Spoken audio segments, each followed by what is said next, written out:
आज मेरे बेटे की दूसरी शादी थी। उसकी पहली शादी का क्या हुआ मैं उसे भूल जाना चाहती थी क्योंकि वह बड़ी अजीब घटना थी। लेकिन आज उसकी दूसरी शादी थी। मुझे यकीन था कि वह मेरे बेटे का ख्याल रखेगी। मेरा बेटा बहुत कमा रहा था, अच्छा और बहुत सुंदर था। वह इस परिवार का एक मातर वारिस था। सभी उसे प्यार करते थे, इसलिए किसी को भी यह बात अजीब नहीं लग रही थी कि उसकी दूसरी शादी इतनी जल्दी हो रही है। पर मेरा दिल धक धक कर रहा था। रात जैसे जैसे नजदीक आ रही थी, मेरा दिल उतनी ही तेजी से धड़क रहा था और मैं चिंतित हो रही थी। मेरी बेटी को भी इस बात का पता था और वह भी मेरी ही तरह चिंतित थी और बोली कि अगर आज भी ऐसा ही हुआ तो फिर क्या होगा। मैंने कहा, अपने मुंह से कुछ अच्छा निकालो, मैं पहले से ही चिंतित हूँ। अब सभी मेहमान आ गए हैं। पिछली बार देश में एक महामारी के कारण इतने लोगों को आमंत्रित नहीं कर सके थे, लेकिन इस शादी में सभी रिश्तेदार बहुत उत्साह के साथ आए थे। इसलिए लोग पिछली शादी के बारे में ज्यादा नहीं जानते थे और यह भी नहीं जानते थे कि ऐसा क्या हुआ था उन्हें फिर से शादी करनी पड़ी। मेरा बेटा इससे बहुत खुश था। कोई समस्या नहीं थी क्योंकि उसकी यह पत्नी पहली पत्नी से कहीं ज्यादा खूबसूरत थी और उम्र में भी छोटी थी, तो उसे तो खुश होना ही चाहिए था। सर्दी का मौसम था। ज्यादातर मेहमान घर में ठहरे हुए थे। समारोह बाहर हो रहा था, नाच गाना चल रहा था, लोग आपस में मजाक कर रहे थे। मैंने अपनी जेठानी से कहा, दुल्हन दूसरे शहर से आई है और बहुत थकी हुई है। मुझे लगता है उसे दूल्हे के कमरे में नहीं भेजना चाहिए।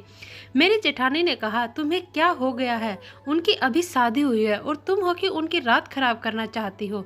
मानती हूँ शादी ब्याह में थकावट हो जाती है, लेकिन नया खून है। कॉफी सॉफी पिला दो, फ्रेश हो जाएगी। फिर सुबह रिसेप्शन भी तो है।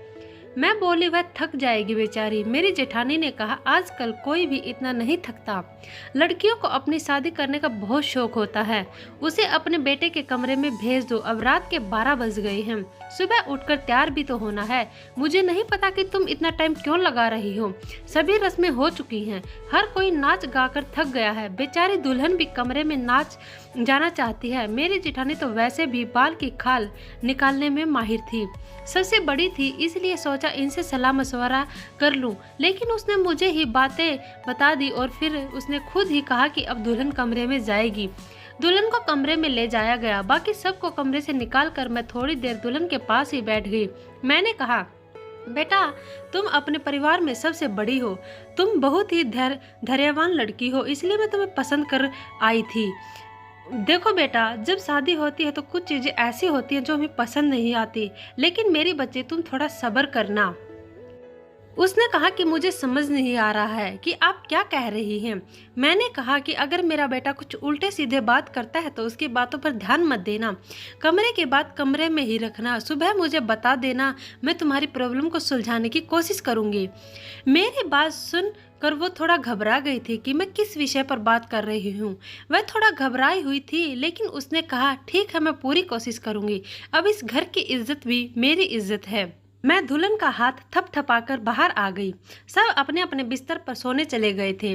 घर में बहुत सन्नाटा था क्योंकि सब बहुत थके हुए थे, इसलिए सब सो चुके थे।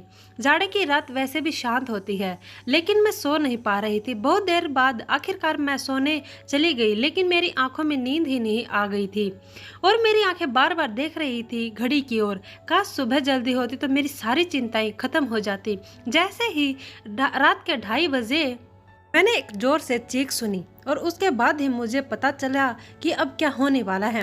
उसके बाद बार बार चीखें शुरू हो गई। यह एक लड़की के चीखने की आवाज़ थी और वह लड़की कौन हो सकती है मैं अच्छी तरह से जानती थी। सभी मेहमान भी धीरे धीरे उठने लगे थे। अचानक मेरे बेटे के कमरे का दरवाज़ा खुला और मेरी बहू पागलों की तरह चीखती हुई बाहर भागी। उसे पता ही नहीं चला कि उसके पास तो दुपट्टा भी नहीं है। अस्त व्यस्त कपड़ों में बाहर भागती हुई आई थी। वह घर से बाहर भाग जाना चाहती थी जब कुछ औरतों ने उसे पकड़ लिया और कहा, बेटा क्या हो गया है? सब उसको संभालने लगी, लेकिन वह बेहोश हो गई थी। जब कोई बेहोश होता है तो उस पर पानी के छींटे वगैरह मारे जाते हैं, लेकिन मेरी बहू तो पानी के छींटे मारने पर बेहोश में नहीं आ रही थी। उसका पूरा शरीर ठंडा पड़ गया था। उसे फौरन अस्पताल ले जाया गया। मैं उसे अस्पताल ले जाना नहीं चाहती थी क्योंकि फिर से वही तमाशा बन जाता, लेकिन और कोई चारा नहीं था। बेचारी बच्ची किसी भी तरह होश में नहीं आ रही थी। उसके माँ बाप को भी बुला लिया। उन्होंने भी एक उन्होंने भी एक दूसरे के कानों में बातें करनी शुरू कर दी।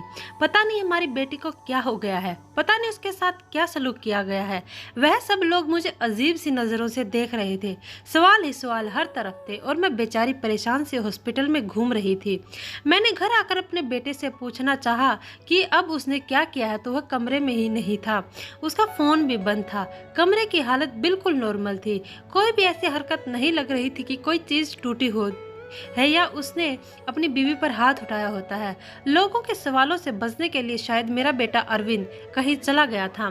फिलहाल तो मुझे बहू की फिक्र थी। मैं अस्पताल वापस आ गई। 2-3 घंटे में अस्पताल वालों ने मेरी बहू को छुट्टी दे दी। मेरी बहू हमारे घर नहीं आना चाहती थी, बहुत ज्यादा घबराई हुई थी, लेकिन उसकी माँ ने उसे समझाया कि तुम्हारे ससुराल ही चलते हैं, नहीं तो लोगों को मैं क्या जवाब। लोग तरह तरह की बातें बनाएंगे। मैंने भी अपनी बहू को समझाया कि बेटा सुबह मुंह दिखाई की रस्म पूरी हो जाए फिर अपनी माँ के घर चली जाना, मैं तुम्हें नहीं रोकूंगी। मेरी बात सुनकर मेरी बहू गुस्से में आ गई और बोली, भाड़ में गई आपकी रस्म, मैं आपके घर में एक पल के लिए भी नहीं रहूंगी। मैं अपने घर जाऊंगी और मुझे अपने घर जाने से ना कोई समाज रोक सकता और ना कोई कानून। मैं एक पढ़ी लिखी लड़की हूँ और मुझे अपनी जिंदगी अपने तरीके से जीने का हक है। मुझे आपके बेटे के साथ एक पल भी नहीं रहना। मेरी बहू ने अपना फैसला सुना दिया था। मैं चुपचाप आंखों में आंसू लिए उसे देख रही थी। यह तो पहले भी हो चुका था जब अरविंद की पहली शादी हुई थी। मेरी पहली बहू के साथ भी वही हुआ। वह मेरी पसंदीदा लड़की थी। वह मेरी बेटी की दोस्त थी। वह उसे बहुत पसंद करती थी। वह उसे बहुत खुशी के साथ घर लेकर आई थी। इन लोगों ने हमारा बहुत सहयोग किया। वह एक अमीर पिता की बेटी थी। वह बहुत अच्छी लड़की थी। मुझे भी उसका घर आना अच्छा लगता था। कुछ ही दिनों में मैंने महसूस किया था कि जैसे वह अरविंद को पसंद करने लगी है और शायद इसलिए रिश्ता भेजा था। लेकिन शादी के बाद उसके साथ भी ऐसा ही हुआ। शादी की पहली रात वो चिल्लाते हुए कमरे से भागी और उसके बाद मेरे बेटे की शक्ल देखने से भी मना कर दिया। सबने उसे बहुत समझाया कि बेटा अपनी जिंदगी के बारे में तो सोचो, लेकिन उसने कहा कि मेरी जिंदगी तो बर्बाद हो गई। और अब इस लड़की को भी समझाया जा रहा था, लेकिन वह भी कह रही थी कि अगर मैंने नहीं रहना तो मैं नहीं रहूंगी आपके बेटे के साथ। मेरा बेटा भी कोई जवाब नहीं दे रहा था, पता नहीं कहाँ चला गया था।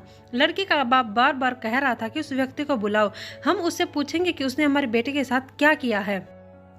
अरविंद घर आ चुका था। सब उस पर सवालों के बौछार कर रहे थे, लेकिन उसने चुप्पी साध ली थी, कुछ नहीं बोल रहा था।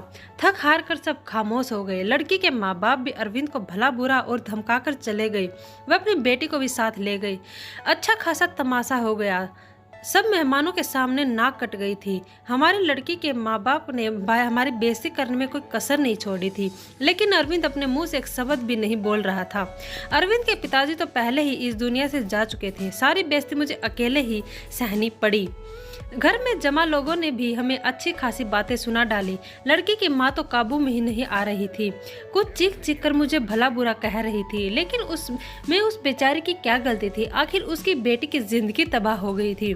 आज खुद को बहुत अकेला महसूस कर रही थी।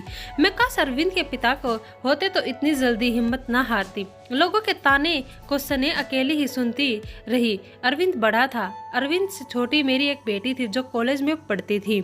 सब लोग आपस में कानाफूसी कर रहे थे। अरविंद को लेकर तरह तरह की कहानियां बनाई जा रही थी। कोई कह रहा था पता नहीं शायद अरविंद पागल है, तो कोई कह रहा था लगता है अरविंद दिमागी मरीज है, तो कोई कह रहा था पता नहीं उसने नई दुल्हन के साथ ऐसा क्या किया कि वह इतना ज्यादा डर गई। जितनी मुंह उतनी बातें थी, लेकिन मेरे पास इन सब का कोई जवाब नहीं था। जब लोगों का असल वजह पता ना हो तो वह खुद की कहानियां बना लेते हैं, और खुद की बनाई हुई उल्टी सीधी कहानियां सच कहीं ज़्यादा खतरनाक होती हैं। लेकिन समस्या तो यह थी कि सच मुझे भी नहीं पता था। ऐसा क्या था कि सुहागरात को ही मेरी बहुएं मेरे बेटे के कमरे में चीखती हुई भागती थी।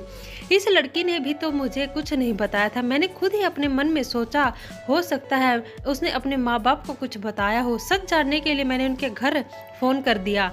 भले ही वह हमसे रिश्ता ख़त्म कर गए थे, लेकिन इंसानियत के नाते ही मैंने उसका हालचाल लेने के लिए फ़ोन किया। फ़ोन लड़की की माँ ने उठाया। मैंने पूछा अब कैसी तबीयत है आपकी बेटी की। मेरी आवाज़ सुनते ही वह भड़क गई थी। और बोली थी मेरी बेटी अब तक ठीक नहीं हुई है, खबरदार जो आगे से आपने फ़ोन किया। यह सब सुनकर मैं बहुत ज़्यादा परेशान हो गई थी। मेरी पहली बहू के साथ भी ऐसा ही हुआ था। मेरी बेटी ने बताया था कि वह कम से कम 6-7 महीने तक बीमार रही थी। आखिर क्या प्रॉब्लम थी मेरे बेटे को, मुझे कुछ भी समझ नहीं आ रहा था। क्या कमी थी? उसकी पत्नियां उससे डर कर भाग जाती थी। अरविंद की बात करूँ तो अरविंद बहुत ही सीधा साधा सा बच्चा था, बचपन से ही कम बोलने वाला था, लेकिन उसके अंदर कोई भी हरकत ऐसी नहीं थी जो अब नॉर्मल होती। अरविंद मेरी पहली संतान थी। हमने उसे बहुत ही लाड प्यार से पाला था, लेकिन हमारा इतना लाड प्यार देने से भी वह बिगड़ा नहीं था। हाँ, उसे अपनी सुंदरता पर घमंड जरूर था। वह कहता मेरी खूबसूरती और स्मार्टनेस के आगे सब पानी भरते हैं। उसको पहनने का ओढ़ने का बहुत शौक था, अच्छी अच्छी ब्रांडेड चीज़ें पहनना। पढ़ाई में भी अच्छा था, नौकरी भी टाइम से कर ली थी। अपनी बहन के लिए भी एक जिम्मेदार भाई था। अपनी बहन श्रुति के कॉलेज लेकर जाता और वापस आता, घर में खर्च के लिए पैसे भी देता। कभी मुझसे ऊंची आवाज में बात नहीं करता। उसके दोस्त भी कोई ऐसे नहीं थे जो मैं कहती कि गलत संगत में पड़ गया है। कोई नशा भी नहीं करता था, बस उसके कुछ गिने चुने ही दोस्त थे। यह सबसे अच्छा दोस्त था जो बाहर विदेश में रहता था। कभी कभी उसे फोन पर बात होती थी, मुझसे भी अपनी दोस्त की बात करवाता था। कभी कभी मुझे कहता मम्मी क्यों ना हम श्रुति की शादी इसी से कर दे, बहुत ही अच्छा लड़का है। कुल मिलाकर सब कुछ नॉर्मल ही था, लेकिन यह जो 2 बार हुआ था यह बिल्कुल भी नॉर्मल नहीं था। पता नहीं मेरे बेटे में क्या कमी थी, ऐसा क्या करता था अपनी पत्नियों के साथ वह भाग जाती थी। दिन धीरे धीरे आगे सरकते गए। अरविंद थोड़ा नॉर्मल हो चुका था, अब घर में थोड़ी बहुत बात करने लगा था। इस बार मैंने सोचा कि अरविंद की तीसरी शादी कराऊं और ऐसी लड़की से कराऊं जो मुझे बताए कि आखिर सुहागरात के कमरे में अरविंद ऐसा क्या करता है कि दुल्हन भाग जाती है। अरविंद की दूसरी दोनों पत्नियों से तलाक हो चुकी थी। मैं यह भी चाहती थी कि यह जो बहू आए वह मेरे घर में ही रहे, ये यहाँ से भाग कर ना जाए। मैं किसी की जिंदगी बर्बाद करना नहीं चाहती थी, क्योंकि मैं भी एक बेटी की माँ थी और मैं यह अच्छी तरह से जानती थी कि तलाक का धब्बा एक लड़की के लिए कितनी बड़ी बदनामी होता है। बहुत सोच विचार के बाद मैं इस नतीजे पर पहुंची कि मैं अरविंद की शादी एक शादीशुदा औरत से करवाऊंगी, जिसकी पहले से ही शादी हो चुकी हो और वह ऐसा तलाकशुदा हो या फिर विधवा हो। और जल्दी ही मुझे ऐसी लड़की मिल भी गई। लड़की वालों को भी शादी की जल्दी थी, इसलिए उन्होंने भी ज़्यादा छानबीन नहीं की। लड़की कम उम्र रही थी, लेकिन बहुत ज़्यादा सुंदर नहीं थी, बस ठीक ठाक थी, दुबली पतली और सामान्य से नाक। मैंने लड़के वालों को बताया कि मेरे बेटे की एक शादी हो चुकी है और मेरे बेटे की पत्नी कुछ समय ही रही, फिर वह छोड़कर चली गई थी। थोड़ा बहुत झूठ बोलना पड़ा, क्योंकि सच बोलने की स्थिति में मैं बिल्कुल नहीं थी। लड़के वाले शादी के लिए राजी हो गए थे। मैंने अरविंद को लड़की की फोटो दिखाई तो उसने शादी से साफ इनकार कर दिया। बोला मुझे शादी नहीं करनी है, इतनी आम सी शक्ल सूरत की लड़की है, मुझे इससे शादी बिल्कुल नहीं करनी है। अरविंद की बात सुनकर मैंने उसे डांटते हुए कहा चुप हो जा, जिस तरह की तेरी हरकत है उन हरकतों के चलते तो तेरी कभी भी शादी नहीं होनी चाहिए। लेकिन एक माँ सोचती हूँ कब तक बैठी रहूंगी और तेरा ध्यान रखूंगी। मेरे जाने के बाद कोई तो ऐसा हो जिसके साथ तू अपनी जिंदगी गुजार सके। बोलते बोलते मेरी आंखों में आंसू आ गई। मेरी आंखों में आंसू देखकर अरविंद चुप हो गया, शादी के लिए रजामंदी दे दी और उठकर कमरे में चला गया।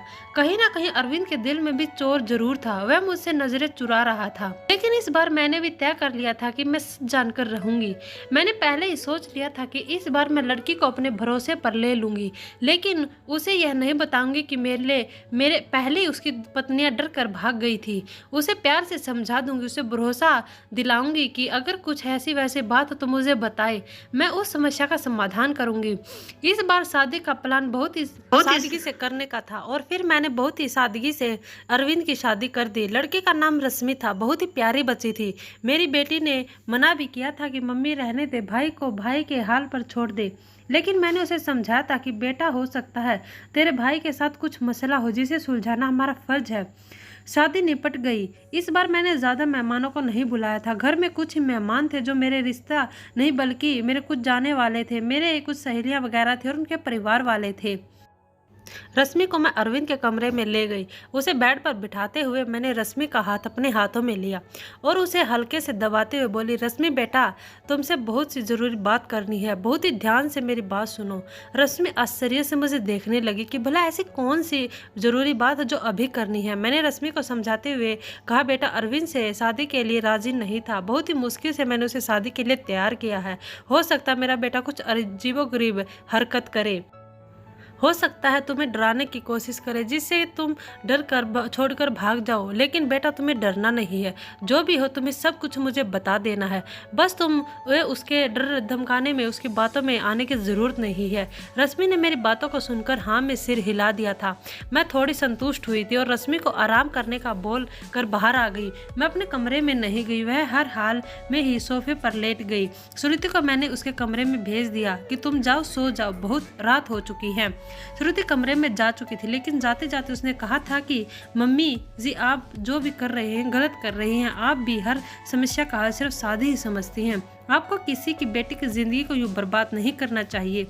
श्रुति जा चुकी थी। मैं सोफे पर लेटी दिल ही दिल में अपने भगवान को याद कर रही थी और दुआ मांग रही थी कि हे भगवान, यह रात अच्छे से बीत जाए। बहुत ही खामोशी थी।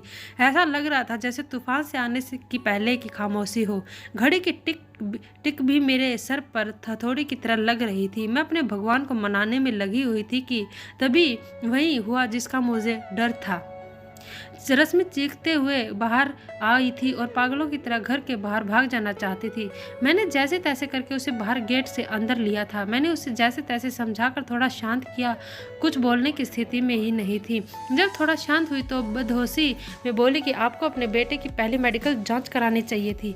अगर आप ऐसा करा लेती तो आपको और मुझे यह दिन नहीं देखना पड़ता। रश्मि तो बहुत ही समझदार थी, उसके पास तो कोई दूसरा ऑप्शन भी नहीं था।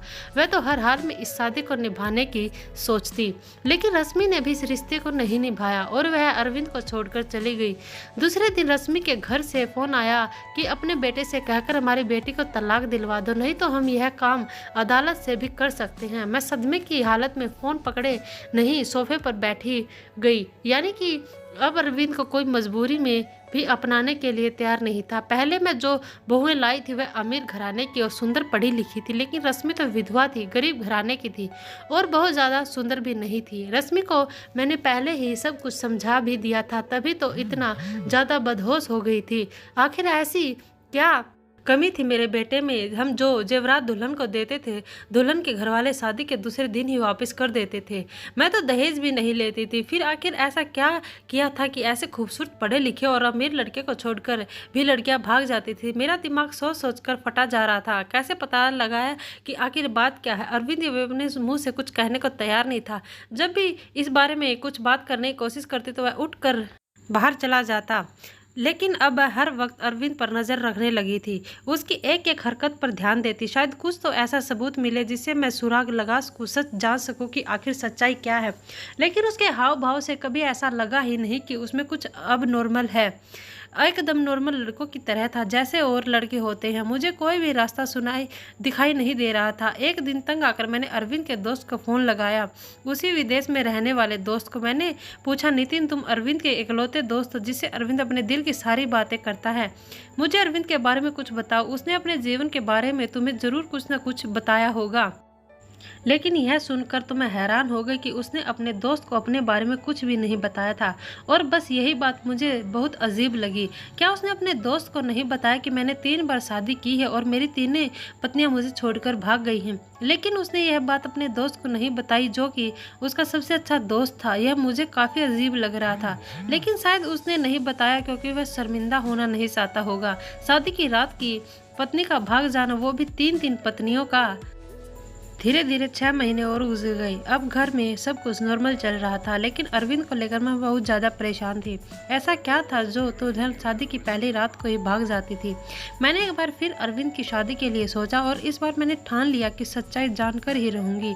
इस बार मैंने लड़की को सब कुछ बता दिया, कुछ भी नहीं छुपाया, और लड़की भी किसी ऐसी लाई जिसे शादी की सख्त जरूरत थी, क्योंकि ये लोग बहुत गरीब थे और उसके घर में उसके 2 छोटे भाई थे। मैं कहाँ तुम्हारे दोनों भाइयों की पढ़ाई की जिम्मेदारी जिम्मेदारी मेरे ऊपर है और शादी में भी आप लोगों को कुछ भी खर्च नहीं करना पड़ेगा। लड़की को तो मैंने राजी कर लिया था, लड़की के माँ बाप भी राजी हो गए, लेकिन मैंने ये बात लड़की के माता पिता को नहीं बताई, बस लड़की को बता दी थी।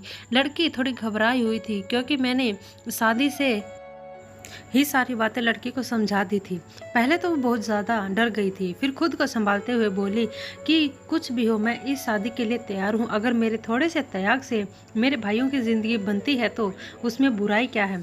जो कुछ भी होगा उसे सहन करूँगी, और वैसे भी सारे समझौते औरतों को ही करने पड़ते हैं। लड़की जिसका नाम सुमन था भले ही गरीब घर की थी, लेकिन बहुत ही संस्कारी और समझदार लगी मुझे। दिल ही दिल में खुशी हुई कि अगर सुमन मेरी बहू बनती है तो मेरे घर में टिकी रहती है तो ये मेरे लिए बहुत ही सौभाग्य की बात होगी। संस्कारी होने के साथ साथ सुमन बहुत ही खूबसूरत भी थी, और इस बार शादी मंदिर में हुई थी। सब कुछ ठीक था, और हैरानी की बात तो यह थी कि रात गुजर चुकी थी और सुबह हो चुकी थी। सुबह होते ही मैंने कमरे का दरवाज़ा खटखटाया, लेकिन किसी ने दरवाज़ा नहीं खोला। मैं बहुत परेशान थी, कोई दरवाज़ा नहीं खोल रहा था। थोड़ी देर बाद कमरे की दूसरी चाबी लेकर आई और मैंने खुद दरवाज़ा खोला। कमरे के अंदर का दृश्य देखकर मेरी चीख निकल गई। मेरी बहू बेहोश पड़ी थी। अरविंद कमरे में कहीं भी नजर नहीं आ रहा था, शायद बाथरूम में था। मैंने जल्दी से डॉक्टर को बुलाया। डॉक्टर ने कहा कि वह सिर्फ ऑर्डर की वजह से बेहोश हुई है, उसके शरीर पर किसी भी तरह का कोई चोट के निशान नहीं है। अरविंद के चेहरे से भी चिंताजनक रही थी। ऐसा लगता था कि जैसे वह भी परेशान है इन सब हालातों से। अच्छे से चेकअप करने के बाद और कुछ दवाइयां देकर डॉक्टर साहब चले गए थे। डॉक्टर ने कहा था कि सुमन को जल्दी ही होश आ जाएगा। अरविंद भी तैयार होकर अपने ऑफिस के लिए निकल गया था। मैं सुमन के पास ही बैठी रही।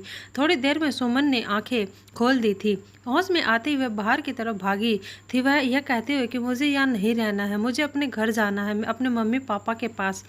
मैंने सुमन का हाथ पकड़ लिया और सुमन तुम ऐसा नहीं कर सकती। मैंने तो तुम्हें सारी सच्चाई बता दी थी और तुम मान भी गई थी, फिर तुम अब ऐसा क्यों कर रही हो।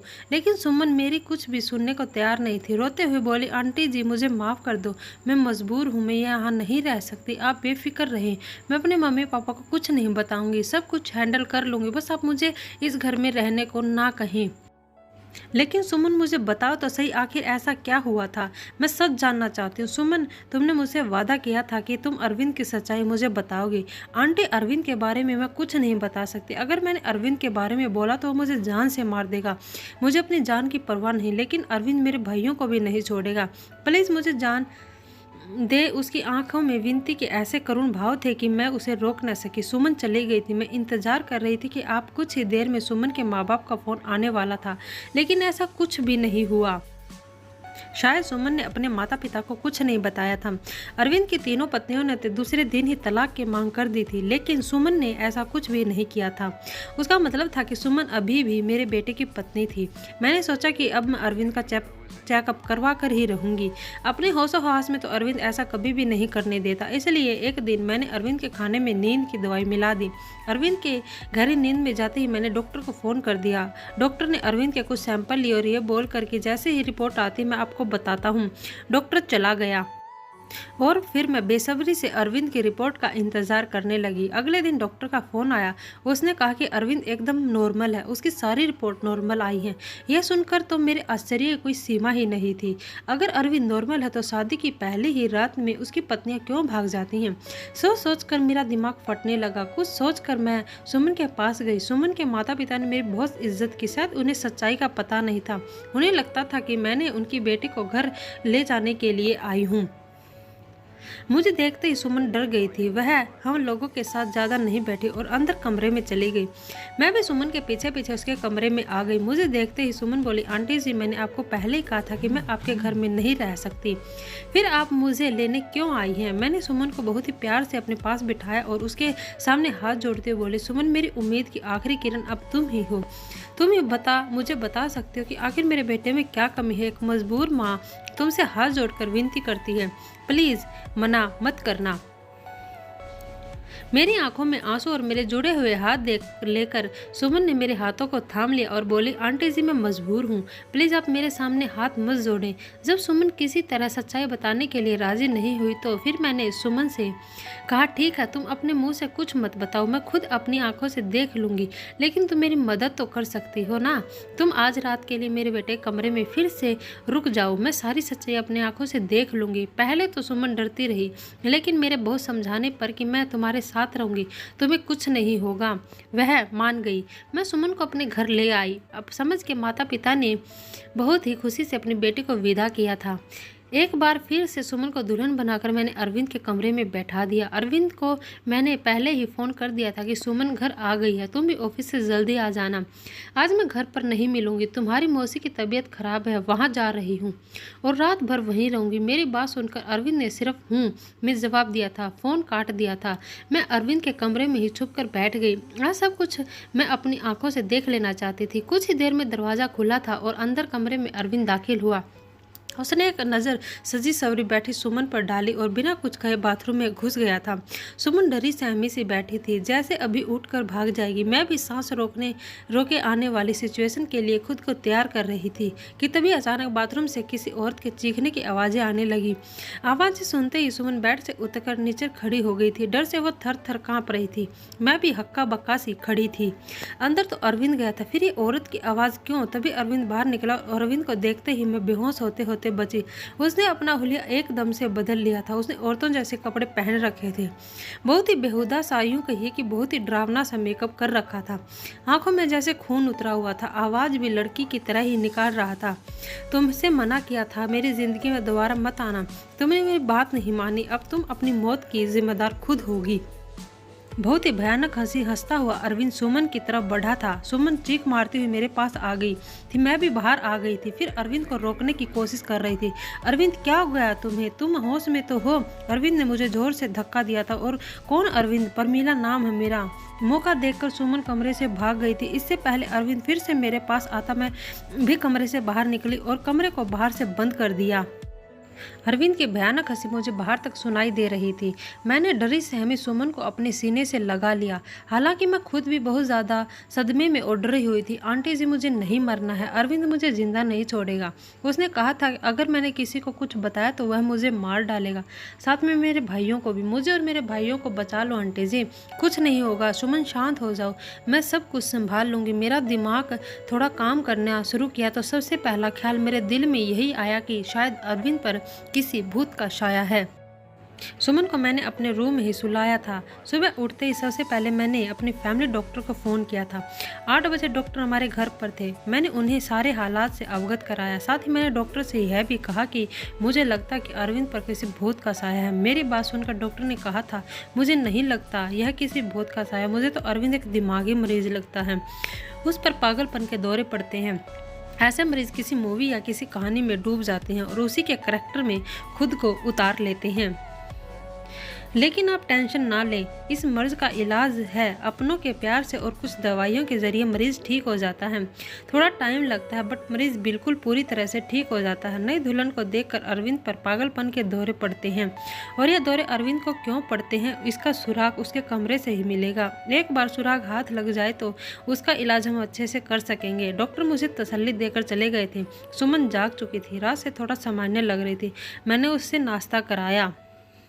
नाश्ता करते हुए सुमन बोली कि मुझे लगता कि अब मुझे घर चले जाना चाहिए। सुमन के सर पर प्यार से हाथ फेरते हुए मैं बोली, सुमन बेटा, सबसे पहले तो तुम मुझे आंटी कहना बंद करो, मुझे मम्मी जी कहो। और दूसरी बात, अब यही तुम्हारा घर है। इतना सब कुछ अपनी आंखों से देखने के बाद भी आप यह सब कैसे कह सकती हैं?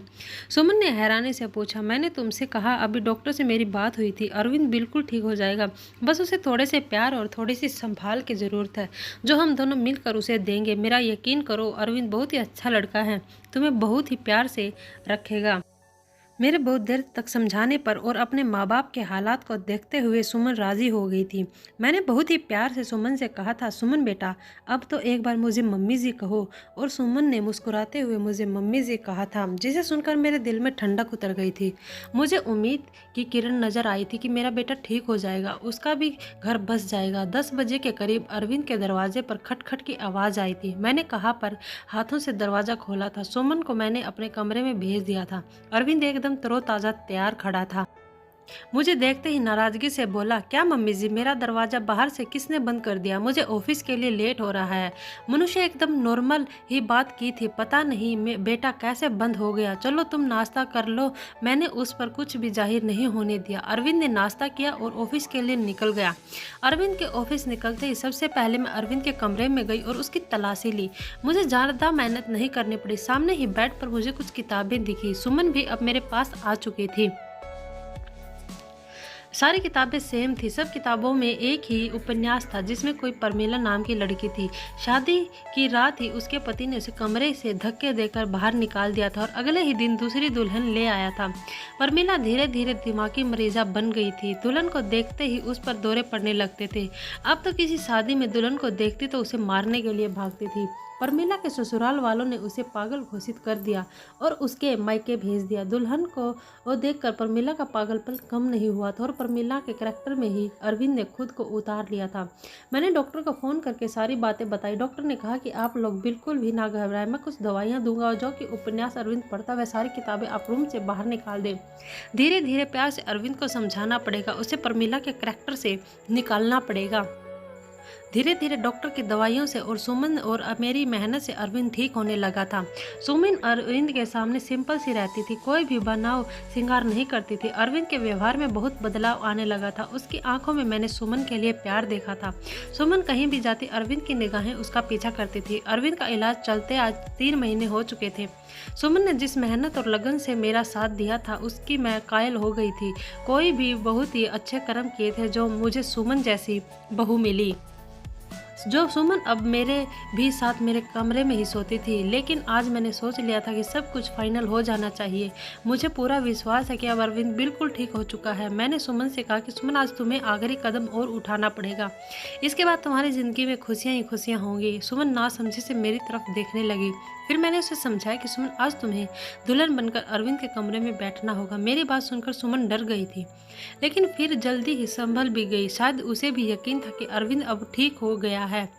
वह भी अरविंद की प्यार भरी नज़रों को समझ चुकी थी। सुमन, तुम्हें डरने की कोई ज़रूरत नहीं है। तुम दरवाज़ा खुला रखना, दरवाजे के बाहर ही खड़ी रहूँगी जब तक कि तुम दोनों के बीच में सब कुछ ठीक नहीं हो जाता। जैसे ही तुम्हें कुछ गलत लगे तो फ़ोन बाहर भाग आना। रात को अरविंद के आने से पहले ही मैंने सुमन को दुल्हन की तरह सजाया। अरविंद के बेड को भी बहुत ही खूबसूरती से सजाया था। मैंने अरविंद के आने का टाइम हो गया था। मैंने सुमन को सजे सजाए पर बेड पर बिठा दिया और बाहर आ गई। थोड़ी देर में अरविंद भी आ चुका था। खाना खाते हुए अरविंद की निगाहें इधर उधर कुछ ढूंढ रही थी। मैं समझ गई थी कि अरविंद किसे ढूंढ रहा है, लेकिन मैं अनजान बनी रही। कुछ देर में अरविंद खुद ही बोला, मम्मी सुमन कहीं दिखाई नहीं दे रही, क्या कहीं गई हुई है? मेरे बोलने से पहले ही श्रुति बोल पड़ी, भैया भाभी तो आपकी ही है।